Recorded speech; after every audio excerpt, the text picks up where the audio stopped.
Hi, so I just wanted to give a reflection piece based on my problem in practice and what I've learned through the course of this unit. So my problem in practice focuses on bridging the gap between elementary and secondary school in mathematics.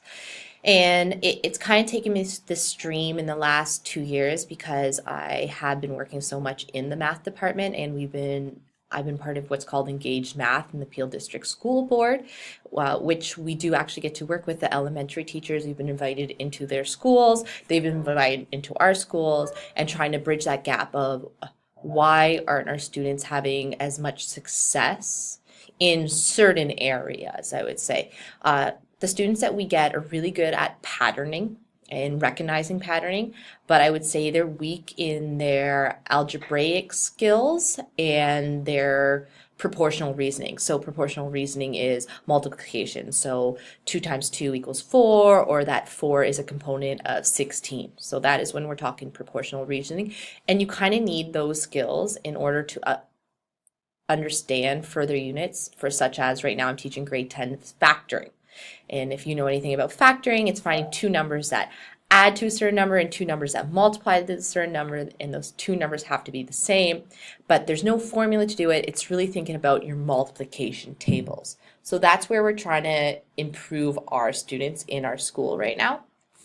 So just kind of going over, so one of my articles, which was investigating transition in mathematics, okay, by Bicknell and Tracy Riley. So this was an interesting report. It was done in Australia, so it's not quite a Canadian report, but a system that is fairly relevant to a Canadian system. And it was looking at math students and their transition, which is what kind of interested me. It did focus on enhanced students, and it did bring up some issues that there is more social anxiety as students enter into secondary school. And I definitely can agree with that. Understanding my students and having good relationships with their parents has brought a lot of anxious students' needs under control. So I thought that was highlighted a lot of important facts. This might not be so much the educational component of what our students aren't getting. Maybe it's more of a social component and family structures as well. So I just wanted to, that was a quick reflection on that one. My other article was by Garth Lips, so making the transition, the impact of moving from elementary to secondary school, adolescence at academic and achievement, psychological adjustment. So what this report looks at is more information from Stats Canada, which is kind of interesting because I think that's really, really relevant. We're actually getting information right from there.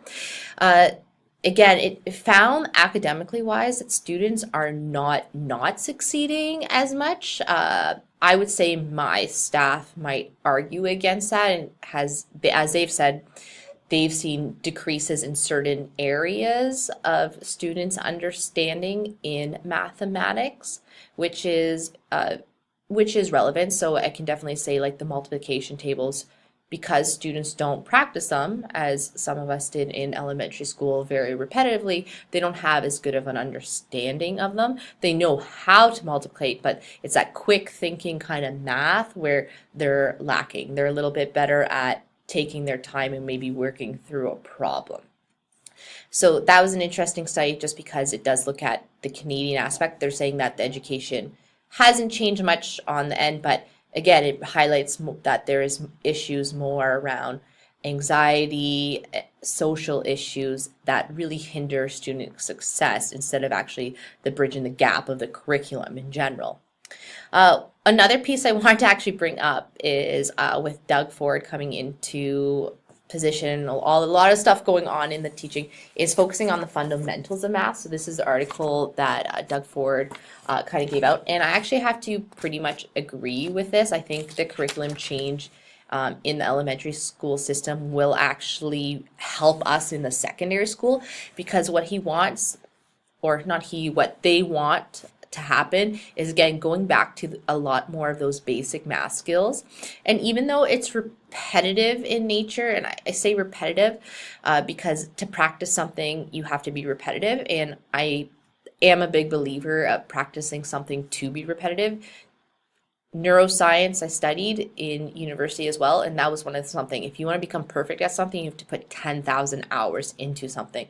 So I think we can't get away from the notion of practicing skills. Okay, I really think there's certain skills we need to practice, but I think there is other skills that now with the new age of technology that we've been able to adjust and do cool things. So for example, we no longer use graphing calculators.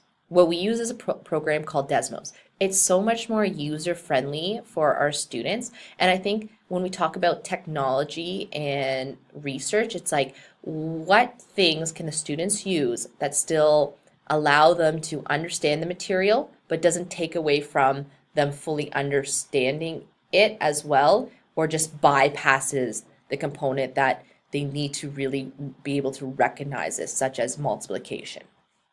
So I thought that was just an interesting report. I didn't talk about that in my problem in practice because it's pretty recent, but I will be using that to actually help guide me of what are some of the solutions in my problem of practice as teachers and educators, that this might actually be one of the solutions to actually bridging the gap. So that's just my reflection piece on my problem of practice. Again, I'm working with the engaged math community at my school, and I get to work in a lot of different components. Currently, right now, what we're doing, every day students come in the first 15 minutes of class, we work on basic math skills. Okay, so this could be collecting like terms. This could be working with fractions.